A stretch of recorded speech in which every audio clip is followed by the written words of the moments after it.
Study IQ IAS, आपका selection हमारा mission. थल, जल और आकाश जब एक साथ खड़े हों तो दुश्मन की सोच भी भारत की सीमा पार नहीं कर सकती। नमस्कार दोस्तों, स्टडी IQ देख रहे हैं आप और मैं हूं वरुण जौहरी। जय हिंद, जय भारत। दोस्तों, साल 71 की जंग और उस जंग में भारत के वीरों की अनगिनत कहानियां रही हैं, लेकिन हाल ही में एक फिल्म आ रही है बॉर्डर 2।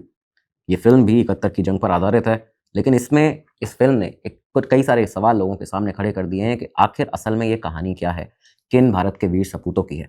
तो आज आपको ये जो हकीकत है, जो असलियत है, वो बताने वाले हैं।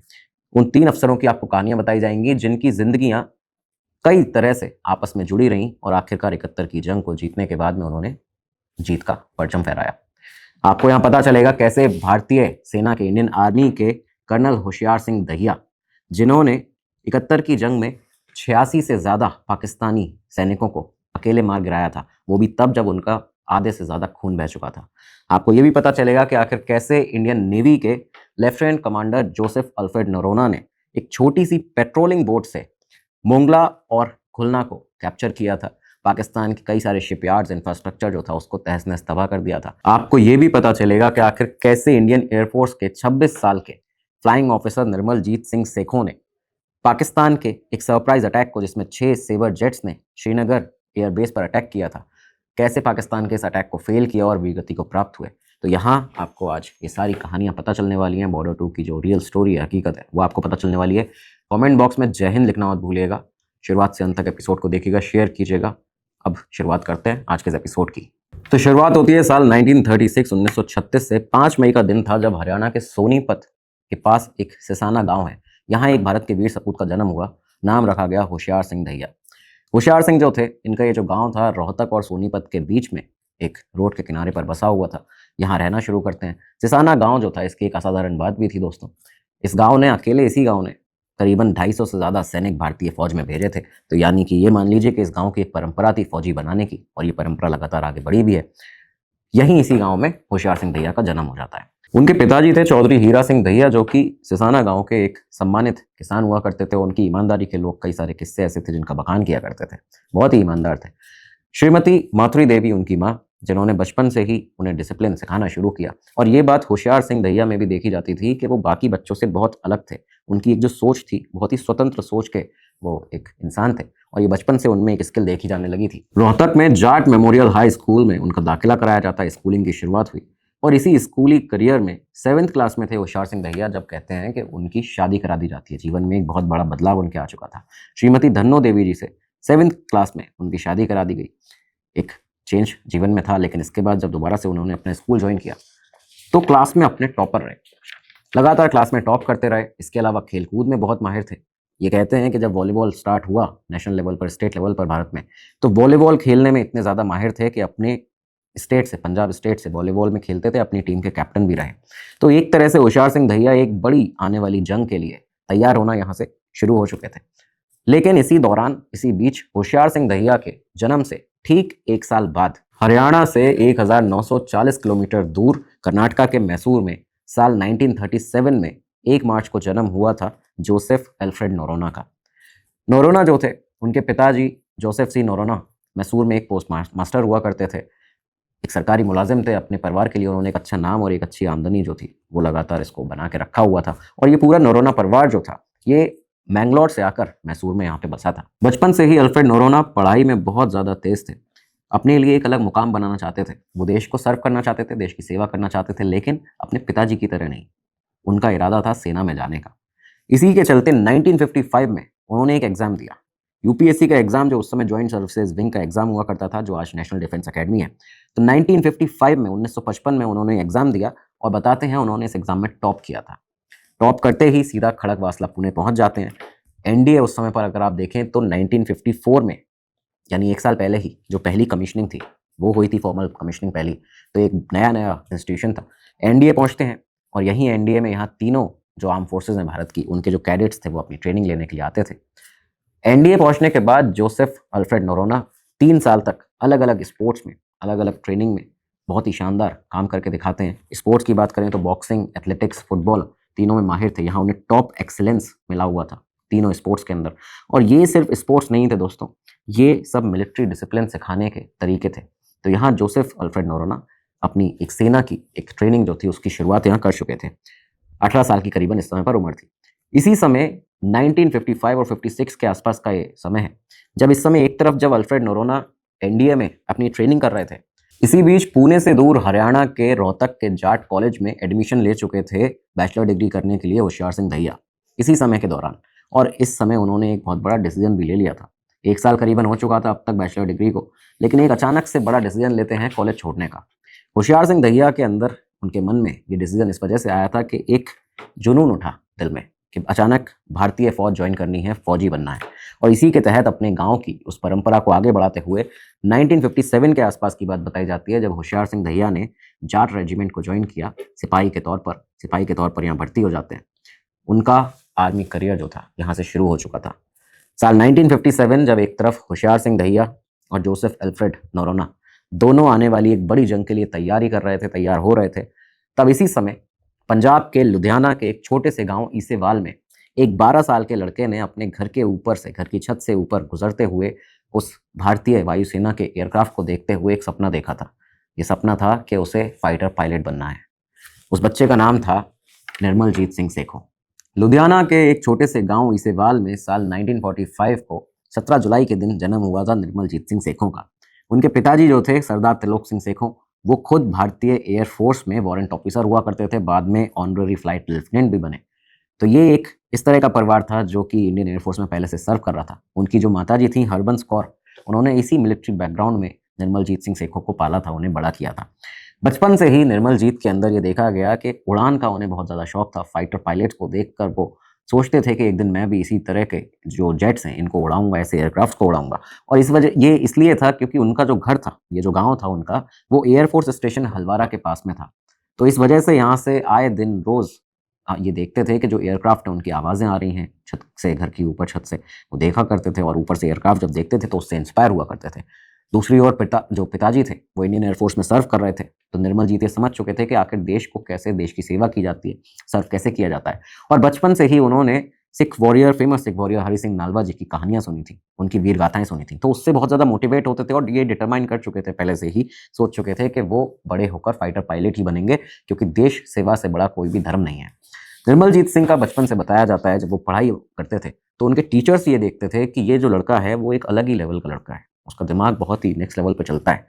खालसा हाई स्कूल जो था लुधियाना में, यहाँ से उन्होंने अपनी पढ़ाई की, टॉपर रहे। 1962 में बताते हैं मैट्रिकुलेशन जो थी फर्स्ट डिवीज़न से पास की। निर्मलजीत ने इसके बाद अपनी बैचलर डिग्री करने के लिए इंजीनियरिंग उन्हें करनी थी, तो दयालबाग कॉलेज जो है आगरा में, फेमस दयालबाग कॉलेज आगरा का, यहाँ पे उन्होंने एडमिशन ले लेते हैं इंजीनियरिंग के लिए। लेकिन दिल जो था वो हमेशा से, बचपन से ही लगा तो हुआ था आसमान में, फाइटर प्लेन्स उड़ाने के लिए। तो यहाँ से अब 2 साल करीबन निकले। 2 साल के बाद ही आप सभी जानते हैं 1964-65 में भारत पाकिस्तान का एक युद्ध हुआ था। ये जब युद्ध हुआ तब निर्मलजीत सिंह सेखों ने ये देखा कि इंडियन एयरफोर्स के जो पायलट्स हैं उनकी स्किल्स कितनी शानदार है, वो किस ब्रेवरी से, किस जाबाजी से यहाँ पाकिस्तान को मुंह तोड़ जवाब दे रहे हैं। और ये सब देखते हुए जो चीज़ होशियार सिंह दहिया के साथ हरियाणा में हुई थी कि उन्होंने अपना कॉलेज छोड़ दिया था, यही चीज़ निर्मलजीत सिंह सेखों के साथ होने वाली थी। उन्होंने अपना ये कॉलेज बीच में ही छोड़ दिया। कॉलेज छोड़ते हैं और सीधा एयरफोर्स अकेडमी डिंडीगुल जो है वहाँ पे जाके एडमिशन ले लेते हैं।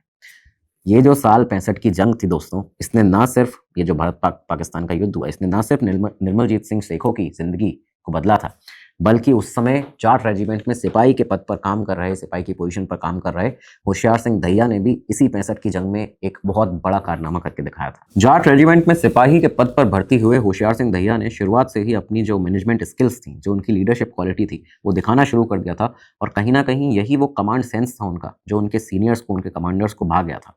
उन्होंने ये देखा और ये देखते हुए होशियार सिंह दहिया को आर्मी कैडेट कॉलेज ACC के लिए ज्वाइन करने के लिए कहा, उसके लिए सिलेक्ट किया गया। होशियार सिंह दहिया ने यहाँ ACC में अपनी ट्रेनिंग की, और ये ट्रेनिंग जब उन्होंने की तो आप देखिए कि उन्होंने सिपाही के पद पर ज्वाइन किया था। लेकिन 30 जून 1963 को होशियार सिंह दहिया को ग्रेनेडियर्स रेजिमेंट में कमीशन किया जाता है, उसकी 3rd बटालियन में 2nd लेफ्टिनेंट के रूप में। तो यहाँ एक बड़ा सफ़र उन्होंने तय कर लिया था। एक सिपाही के तौर पर भर्ती हुए, अब 2nd लेफ्टिनेंट बन चुके थे। 1963 से 65 ये जो 2 साल थे, इस समय पर जो उनकी पहली पोस्टिंग थी वो नेफा में हुई, नॉर्थ ईस्ट फ्रंटियर एजेंसी। नेफा में पहली पोस्टिंग, हिमालय में चैलेंजिंग एक जियोपॉलिटिकल पूरा एक सिस्टम होता है, समस्याएं रहती हैं, लेकिन यहाँ पे उन्होंने उन जंगलों में, पहाड़ों पे, पर्वतों में अपनी जाबाजी से कई सारे ऐसे फ्रंटियर ऑपरेशन जो थे उनको सीखा। ट्रेनिंग पीरियड ये पूरा चल रहा था उनका।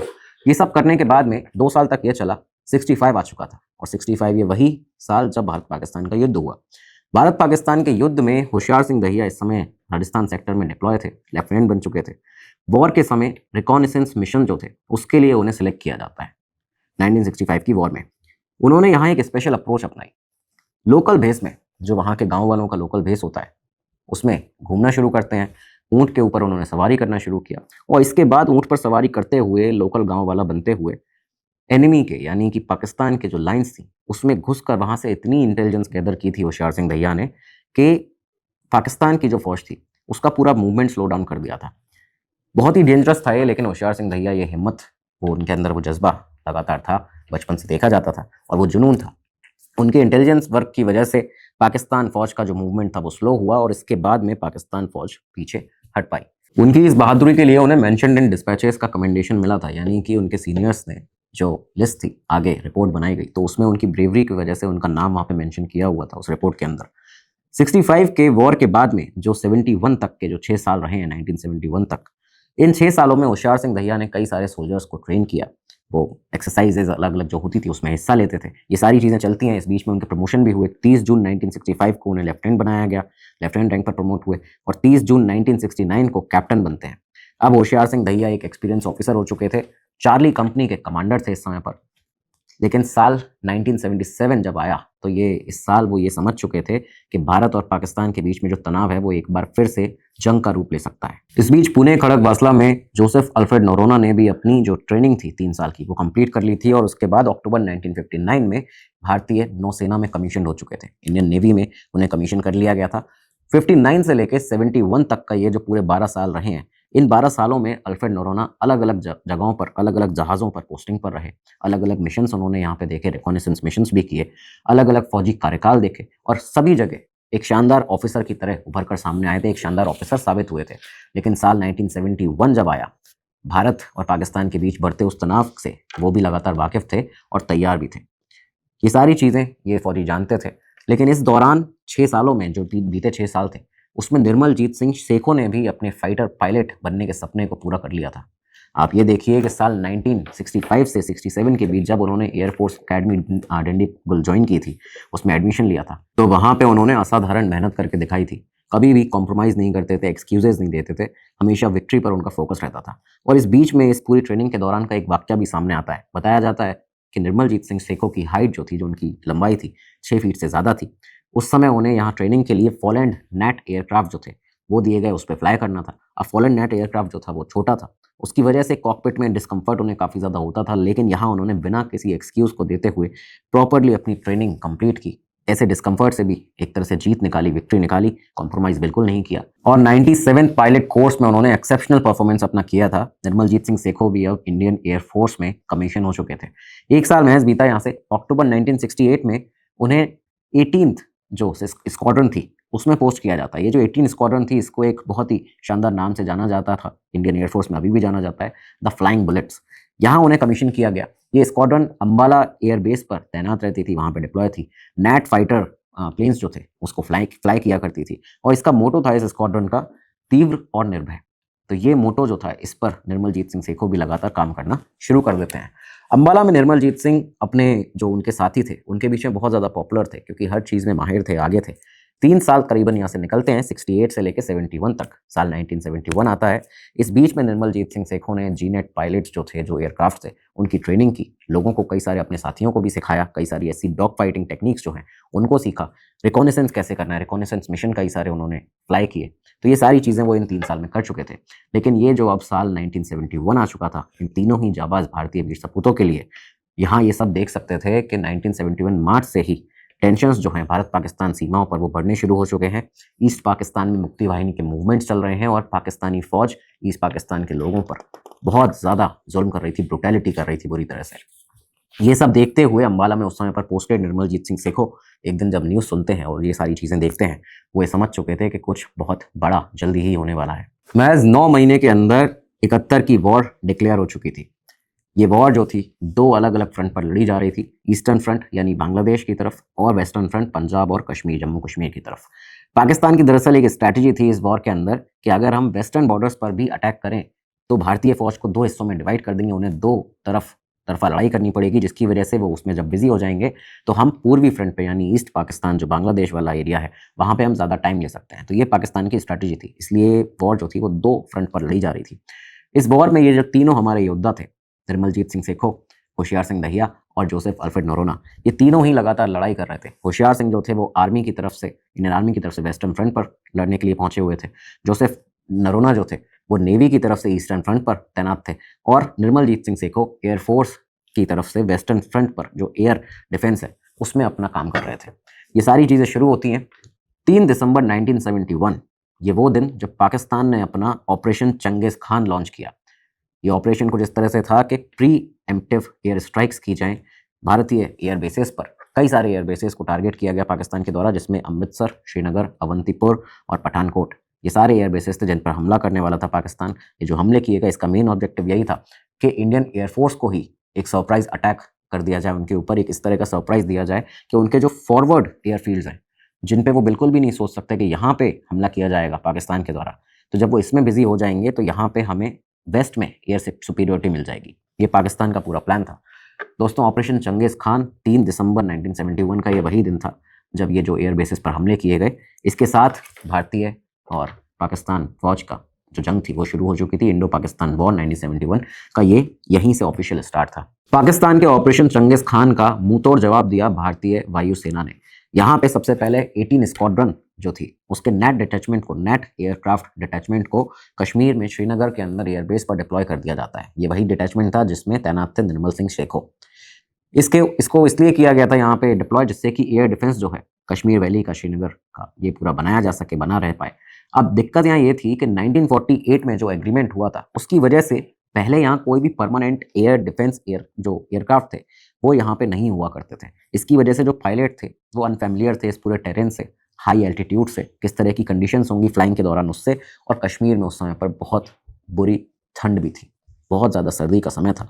रडार्स जो थे वो कवरेज ले नहीं पाते थे, रडार कवरेज बिल्कुल भी था नहीं, इसलिए मैनुअली ऑब्जर्वेशन करना पड़ता था बायनोकुलर्स से। आप ये सोचिए कि दूरबीनों की मदद से देखना पड़ता था कि कहाँ से कहाँ जो एयरक्राफ्ट हैं वो उड़ रहे हैं, क्योंकि रडार हमारे पास में नहीं थे। इन सब चीज़ों के बीच में निर्मलजीत सिंह सेखो और उनके साथियों ने पाकिस्तान के एयरक्राफ्ट को रोक कर रखा। लगातार जो उनके नेट डिटैचमेंट थे, जो उनके एयरक्राफ्ट थे, अपनी रेपुटेशन उन्होंने मेनटेन की, फाइट किया कंटिन्यूसली। कई दिन यहाँ पे निकल जाते हैं, 3 तारीख से आप देखिए कि 14 तारीख आ जाती है। इन दिनों के बीच में, इन 11 दिनों के बीच में जो निर्मलजीत सिंह सेखो थे, उनके साथी थे, वो लगातार फाइट करते रहे, ऑपरेशन चंगेज़ खान का मुंहतोड़ जवाब देते रहे।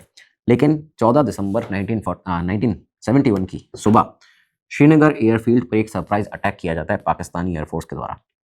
ये एक इस तरह का अटैक था, कितना बड़ा अटैक था जिसको नाकाम कर पाना बहुत ज़्यादा मुश्किल था। हुआ क्या था इसमें कि 6 पाकिस्तान एयरफोर्स के F-86 सेबर जेट्स अचानक से एक सरप्राइज अटैक कर देते हैं श्रीनगर एयरफील्ड के ऊपर। इस सरप्राइज अटैक में पूरी एयरफील्ड पे बॉम्ब गिराने शुरू किए जाते हैं। रनवे पूरी तरह से तहस नहस हो गया था, रनवे पर गड्ढे होने लगे थे, इतने बड़े बड़े बॉम्ब्स सब जगह गिराए जा रहे थे। हमारी पूरी इंडियन एयरफोर्स की वहाँ जो यूनिट थी उसके ऊपर ये अटैक किया गया। आसपास सिर्फ धुंध ही थी, जो क्लाउड्स थे, डस्ट क्लाउड्स, वो बन चुके थे। इस बीच में ये रात के 2:15 बजे की बात है। रात के 2:15 बजे निर्मलजीत सिंह सेखो पूरी तरह से रेडी थे, अपनी ड्यूटी पर तैनात थे। 2 मिनट स्टैंड बाय में रेडी थे वो, इस बीच में अपने एयरक्राफ्ट के साथ में, नेट एयरक्राफ्ट के साथ। इस समय उनके साथी फ्लाइट लेफ्टिनेंट बलधीर सिंह घुमान जो थे वो लीड कर रहे थे एक मिशन। नंबर 1 पे वो थे और सेकंड नंबर पे थे निर्मलजीत सिंह, जिनको उनके साथ में निकलना था। लगातार उस डस्ट क्लाउड के बीच में घुमान जो थे वो आगे, उनको क्योंकि विजिबिलिटी नहीं थी, वो आगे निकल चुके थे इन सेबर जेट्स को इनका सफाया करने के लिए। लेकिन इस बीच निर्मलजीत सिंह सेखो ने सोचा कि देर नहीं करनी चाहिए, उनका साथ देने के लिए वो भी आगे निकले। जब आसमान में उड़ान भरते हैं तो इस बीच में उनका कॉन्टेक्ट जो था, क्योंकि जो जिस तरह का वेदर था, जिस तरह की कंडीशंस थी, तो घुमान के साथ में उनका कॉन्टैक्ट पूरी तरह से टूट जाता है। अकेले निर्मलजीत सिंह सेखो 6 सेबर जेट्स के साथ पाकिस्तान के यहाँ जंग करना शुरू करते हैं। इन 6 के सामने वो अकेले थे।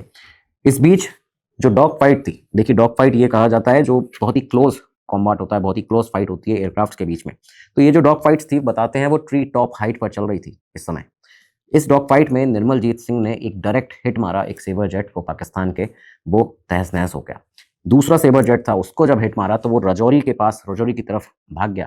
इसमें बताया जाता है पाकिस्तान का पायलट सलीम बेग मिर्जा था, जो कि लगातार बुरी तरह भाग रहा था निर्मलजीत सिंह सेखो के एयरक्राफ्ट से बचते हुए। ये सारी चीज़ें चलती हैं।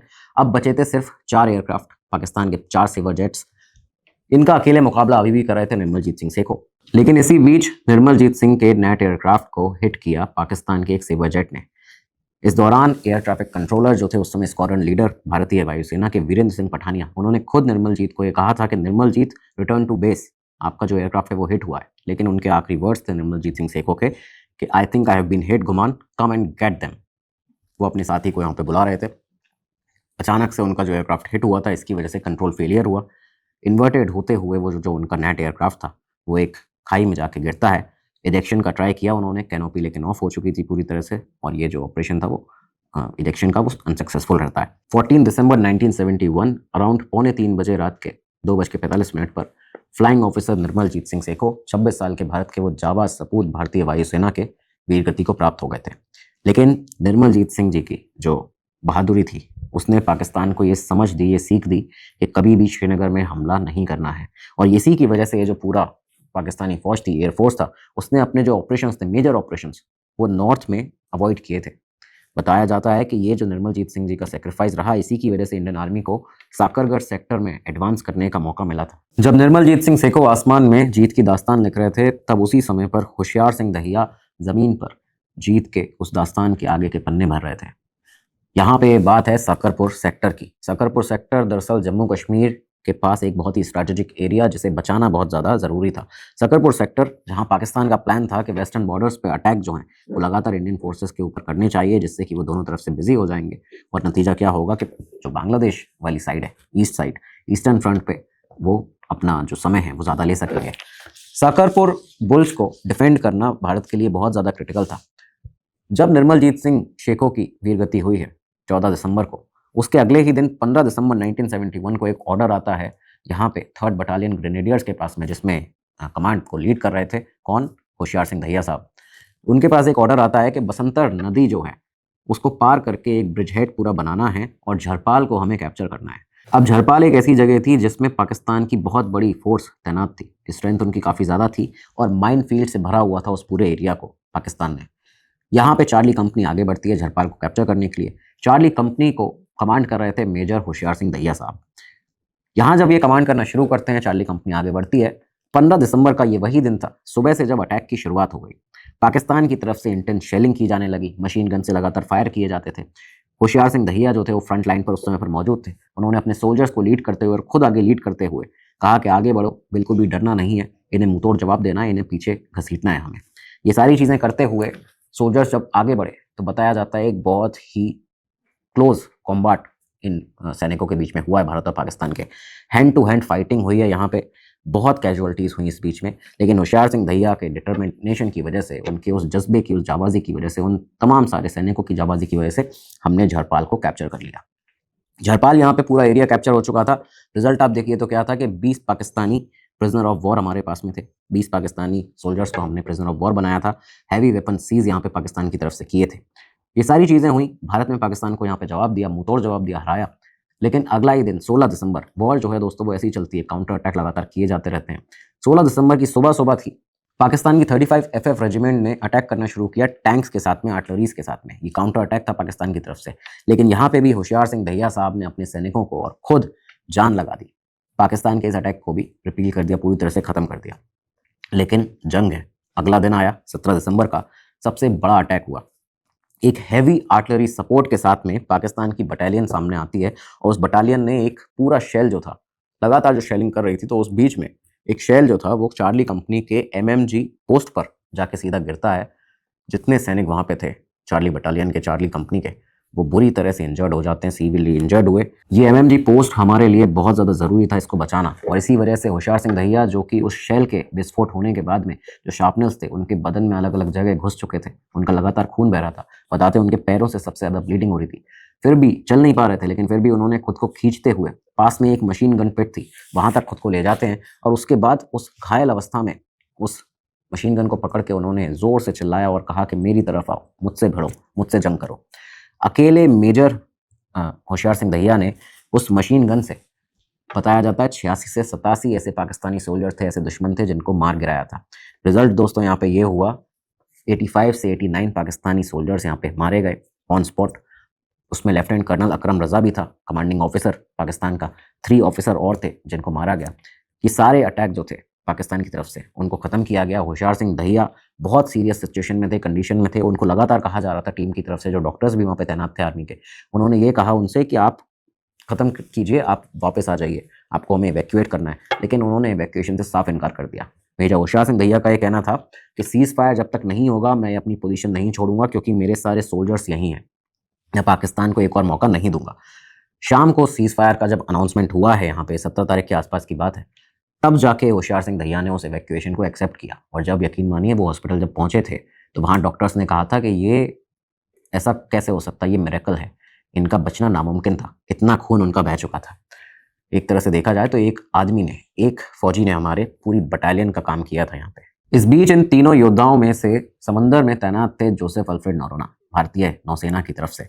हुआ क्या इस समय कि ऑपरेशन ट्राइडेंट हाल ही में हमने किया था भारतीय नौसेना में, जब कराची के ऊपर एक मिसाइल अटैक किया। कराची के जो PNS खैबर थी उसको, और एक और उनका मुजाहिर करके कोई जहाज था, उसको भी बुरी तरह से निस्नाबूद कर दिया था, वो कभी उनको मिले ही नहीं। तो ऑपरेशन ट्राइडेंट जो था वो हाल ही में ख़त्म हुआ था। लेकिन इसके बाद ईस्टर्न फ्लीट को एक और नया मिशन दिया गया था, और ये मिशन ऐसा था कि ईस्ट पाकिस्तान के मोंगला और खुलना पोर्ट्स को भी हमें टारगेट करना है।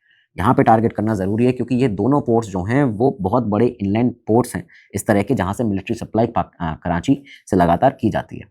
तो यहीं पे वो आती है जो जितनी मिलिट्री सप्लाई होती है। अगर इन दोनों को हम टारगेट कर लेते हैं, कैप्चर कर लेते हैं, तो कराची से कोई भी सप्लाई जो आएगी वो पाकिस्तानी फ़ौज को नहीं मिलेगी, और साफ है कि पाकिस्तानी फ़ौज ख़त्म हो चुकी होगी। यहाँ पे इस मिशन के लिए एक टास्क फोर्स बनाई जाती है, टास्क फोर्स अल्फा। इस टास्क फोर्स अल्फा के कमांडर हुआ करते थे मोहन नारायण राव सामंत, वो इसको लीड कर रहे थे। लेकिन इसकी जो कमांड शिप थी वो थी INS पनवेल। INS पनवेल दोस्तों एक छोटी सी पेट्रोलिंग बोट, एक ऐसी पेट्रोलिंग बोट जिसका वजन सिर्फ 90 टन का था, लंबाई सिर्फ 29 मीटर की थी। आमतौर पर जो INS कई बड़ी जो शिप होती हैं उनसे काफ़ी ज़्यादा छोटी थी, एक बोट थी ये। और इसके कैप्टन थे lieutenant commander Joseph Alfred Noronha, उम्र 34 साल। उनका साथ देने के लिए यहाँ पे बांग्लादेश नेवी और मुक्ति वाहिनी की तरफ से 2 गन बोट्स दी गई थी, जिसका नाम था पलाश और पद्मा। इनके अलावा चित्रांगदा जो BSF का वाटरक्राफ्ट था वो भी यहाँ पे तैनात था। पनवेल में, INS पनवेल के अंदर 30 क्रू मेंबर्स थे, जिनमें सब लेफ्टिनेंट जो थे अशोक कुमार वो भी शामिल थे, और सेलर राजू भी शामिल थे। तो ये पूरा जो मिशन था ओवरऑल होने वाला था कि छोटी बोट से एक बहुत बड़ा युद्ध लड़ना है, बहुत बड़ी लड़ाई लड़नी है, इन 2 पोर्ट्स को, बहुत बड़े पोर्ट्स को पाकिस्तान के कैप्चर करना है। ये एक पूरा मिशन होने वाला था। 7 दिसंबर को इस मिशन की शुरुआत की जाती है 1971। हसनाबाद से ये INS पनवेल को लेकर जोसेफ अल्फ्रेड नोरोना निकल पड़ते हैं। सुंदरबन के उस बहुत ही घने नैरो डेल्टा में यहाँ से गुजरना, उसको नेविगेट करना, दूसरी तरफ जो मैप है वो सारे पुराने मैप्स हैं, उसमें नेविगेट करना बहुत ही चैलेंजिंग था। अंधेरा पूरी तरह से हो चुका था, और उस समय पर पाकिस्तान के डिटेक्शन से बचकर यहाँ से निकलना बहुत ज़्यादा खतरनाक था। लेकिन ये प्रॉपरली सक्सेसफुली इस पूरे मिशन को कंप्लीट करते हैं। इस बीच में ये भी देखा गया कि जो गनबोट थी पलाश बांग्लादेश नेवी की, वो यहाँ पे सैंड बैंक में फंस जाती है, सैंड बार में फंस जाती है। तो इस बीच में पद्मा ने उसको टो भी किया, जो दूसरी गनबोट थी। ये सारी चीज़ें, चैलेंजेस आए बीच में। लेकिन 10 दिसंबर का जब दिन आया, सुबह ये लोग मोंगला पहुँचे हैं।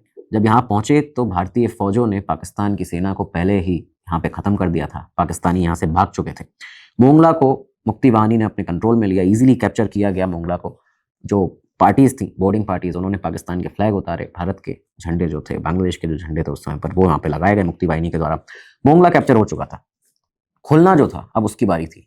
खुलना पोर्ट 10 दिसंबर की दोपहर को ही यहाँ पे इसको कैप्चर किया गया। किस तरह से? खुलना में दरअसल पाकिस्तान का PNS तितमूर जो था, तितुमीर, ये यहाँ पे नेवल बेस पर तैनात था।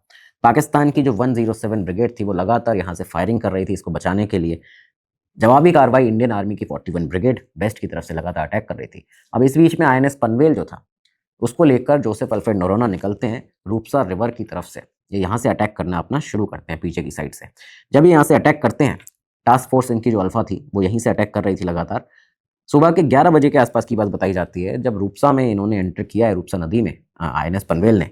जैसे ही ये ओपन वाटर में आए, पाकिस्तानी फ़ौज की तरफ से बुरी तरह से फायरिंग जो थी INS पनवेल पर की जाने लगी। पाकिस्तानी फ़ौज और रजाकर्स जो थे उनकी तरफ से राइफल से, मशीन गन से फायरिंग लगातार की जा रही थी। इन सब से बचना था। INS पनवेल में 40 mm बोफोर्स गन थी, उससे INS पनवेल ने जवाब देना शुरू किया, जोसेफ अल्फ्रेड नोरोना ने जवाब देना शुरू किया। लेकिन फायरिंग जो इतनी ज़्यादा थी, शेलिंग इतनी ज़्यादा थी, उससे कैसे अपने साथियों को, अपने जो साथ की जो बोट्स हैं पद्मा और पलाश, उसको बचाया जाए। इन सब के लिए नोरोना ने अचानक एक बहुत बड़ा डिसीजन लिया। ये डिसीजन था कि जहाज़ जो है उनका, जो बोट है, फाइटर बोट, इसको बीच कर दो क्रू को सेव करने के लिए। क्रू को पूरी तरह से सेफ उतारना था, इस वजह से उसको एक किनारे पे ले जाके, दरअसल बीच करना किसी जहाज को होता है कि जब किनारे पे जाके जानबूझकर इंटेंशनली वहाँ पे ले जाके उसको रोक दिया जाए। बहुत मुश्किल होता है उसके बाद जहाज को दोबारा से पानी में लाना, वाटर में फ्लोट करना, लेकिन यहाँ पे डिसीजन इनके द्वारा लिया गया। क्यों लिया गया था? क्योंकि बीते नवंबर में ही इचामती नदी में यही पूरी जो प्रैक्टिस थी, बीचिंग प्रैक्टिस, वो पहले ही जोसेफ नरोना कर चुके थे, इस वजह से वो कॉन्फिडेंट थे। तो जोसेफ अल्फ्रेड नरोना ने यहाँ पे डिसीजन दिया।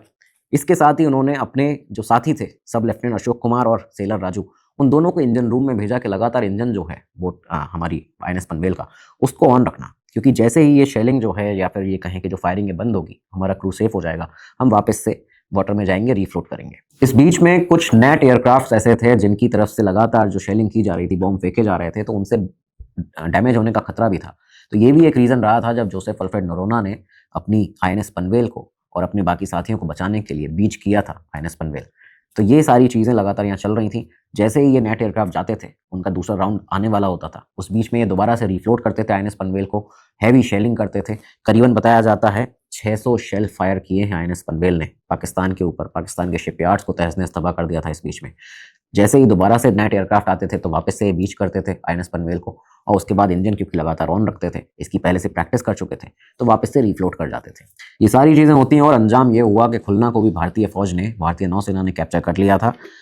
यहाँ पे पनवेल ने, INS पनवेल ने 600 शेल्स फायर किए हैं, और अशोक कुमार जो वहाँ पे तैनात थे, सब लेफ्टिनेंट थे, वो कहते हैं कि एक भी जाम नहीं हुआ शेल, सारे शेल लगातार फायर किए गए। उसका रिजल्ट क्या हुआ कि पाकिस्तान के सारे शिपयार्ड्स वहाँ से उड़ा दिए गए, गवर्नमेंट ऑफिसेज जो थे पाकिस्तान के वो तबाह हुए, जो डिफेंस पूरा सिस्टम था पाकिस्तान का शोर पर, किनारे पर, वो पूरा डिस्ट्रॉय हो चुका था बुरी तरह। पाकिस्तान का मोरल ही टूट चुका था कि समंदर में कभी भी फाइट किया जा सकता है भारतीय फौज से, कि कभी लड़ाई हम कर सकते हैं समंदर में भारतीय नौसेना से। ये मोरल तभी से टूटा हुआ है पाकिस्तान का। तो खैर ये सब चीज़ें जोसेफ अल्फ्रेड नरोना और उनके साथियों ने, भारतीय नौसेना के उन वीर जाबाज सपूतों ने की, भारत माता के। यहाँ पे 14 जो रेस्क्यू किया गया था, जो लोग थे सर्वाइवर्स, तो पलाश और पद्मा से, जिसमें मुक्तिवानी के, बांग्लादेश नेवी के लोग थे, 14 ऐसे लोग थे जिनको रेस्क्यू किया गया। 7 मुक्तिवानी के ऐसे फाइटर्स भी थे जिनकी कैजुअलिटी हुई, और 1 BSF के सोल्जर थे जिनको वीरगति प्राप्त हुई। 3 इंडियन नेवी के पर्सनल्स थे जो वो भी वीरगति को प्राप्त हुए। ये सब चीज़ें हुई, लेकिन भारत की जीत भी हुई दोस्तों। पाकिस्तान के पूरे इक्विपमेंट बर्बाद कर दिए गए थे। जोसेफ अल्फ्रेड नरोना ने एक बहुत ही शानदार काम यहाँ पे करके दिखाया था। बांग्लादेश लिबरेशन में एक बहुत बड़ा कंट्रीब्यूशन यहाँ उन्होंने दिया था। इस तरह से भारत के इन 3 जाबाज सपूतों ने अपनी वीरता दिखाई थी 1971 वॉर में। ये वॉर जो थी वो 17 दिसंबर 1971 को जब खत्म होती है, तो इसके बाद निर्मलजीत सिंह सेखो, 26 साल के वो भारतीय वायुसेना के वीर जिन्होंने वीरगति को जो प्राप्त हुए, उनका नाम परमवीर चक्र के लिए दिया गया था। अगले ही साल 26 जनवरी 1972 को उनके पिता त्रिलोक सिंह जी सेखो को परमवीर चक्र दिया जाता है, निर्मलजीत सिंह सेखो का। तो यहाँ पे ये जो निर्मलजीत सिंह सेखो थे, उनके बारे में आपको एक इंपॉर्टेंट फैक्ट बता दें, इंडियन एयरफोर्स के पहले और अकेले परमवीर चक्र रिसिप्टेंट हैं वो, जिनको परमवीर चक्र मिला है भारतीय वायुसेना में। खैर इसके बाद 17 दिसंबर 1971 को ही जब ये वॉर खत्म हुई है, तो वॉर खत्म होते ही होशियार सिंह दहिया जी का नाम भी PVC के लिए, परमवीर चक्र के लिए नॉमिनेट किया गया था, अनाउंस कर दिया गया था, माफ़ कीजिएगा। इसके अलावा lieutenant commander Joseph Alfred Noronha जो थे, महावीर चक्र उन्हें भी दिया गया। पनवेल के जो INS पनवेल थे, उसके बाकी क्रू को वीर चक्र और नौसेना मेडल है उससे सम्मानित किया गया। होशियार सिंह के बारे में ये भी बताया जाता है कि वो रिकवरी जब उनकी हुई, क्योंकि बहुत ज़्यादा सीवियरली इंजर्ड हुए थे इस जंग में, तो रिकवरी के बाद 31 मई 1988 तक उन्होंने आर्मी में सर्व किया। करीबन 25 साल की उनकी जो सर्विस रही। इसके बाद 88 के बाद वो जयपुर में शिफ्ट हो जाते हैं, अपनी फैमिली के साथ रहते थे। उनकी वाइफ 7th क्लास में जिनसे उनकी शादी हुई थी, श्रीमती धन्नू देवी जी, हमेशा हर समय उनके साथ रहती थी। और 6 दिसंबर 1998 को, 98 में 6 दिसंबर को 62 साल की उम्र में होशियार सिंह दहिया जी का निधन होता है। जोसेफ अल्फ्रेड नरोना 50 साल उन्होंने नेवी में सर्विस दी अपनी। तीसरा प्रमोशन जो उन्होंने लिया, कमांडर की रैंक पर लिया था साल 2000 में, और उसके बाद 17 सितंबर 2009 को रिटायरमेंट उन्होंने अपना इंडियन नेवी से लिया। इसके बाद में बैंगलोर जाके अपने परिवार के साथ ही अपनी जो बुजुर्ग जीवन था आगे का, वो जो एज थी, उम्र थी, वो बिताई। 10 जुलाई 2020 को बैंगलोर में ही जोसेफ अल्फ्रेड नरोना ने आखिरी सांस ली। यहाँ पे उनका निधन होता है। निर्मलजीत सिंह सेखो के बारे में हमने आपको बताया, वो भारत के वीर सपूत, आसमान में जिन्होंने 71 की जंग की लड़ाई लड़ी, वीरता का परचम फहराया, जीत का परचम फहराया। 26 साल की महज उम्र में वीरगति को प्राप्त हुए, लेकिन उनकी जो ब्रेवरी, उसके किस्से आज भी भारतीय वायुसेना के पायलट्स को इंस्पायर करते हैं, उनको सुनाए जाते हैं दोस्तों। तो ये है बॉर्डर 2 की कहानी, असली कहानी जो आपको यहाँ पे आज बताई है। मूवी आगे जब रिलीज होगी तो आप ये सब देखेंगे। लेकिन 71 की जंग, चाहे 65 की जंग, चाहे 47 की जंग या 99 कारगिल वॉर, हमारे भारत के कई ऐसे वीर सपूत हैं दोस्तों जिनकी कहानियां हैं, कई सारी कहानियां हैं। कुछ पे फिल्म बनती हैं, कुछ पे नहीं बनती हैं, लेकिन हमारा कर्तव्य है और हमारी ये ड्यूटी है कि आपको भारत की ऐसी कई सारी कहानियां लगातार सुनाते रहें, और वो हम करते हैं, सुनाते हैं। जुड़े रहिएगा हमेशा हमारे साथ में ऐसे ही। कमेंट बॉक्स में जय हिंद लिखना मत भूलिएगा। भारत के वीर सपूतों को हमारा सलाम है। अगले एपिसोड में मिलेंगे, तब तक के लिए दीजिए इजाजत। नमस्कार, धन्यवाद, जय हिंद, जय भारत। स्टडी IQ IAS, आपका सिलेक्शन हमारा मिशन।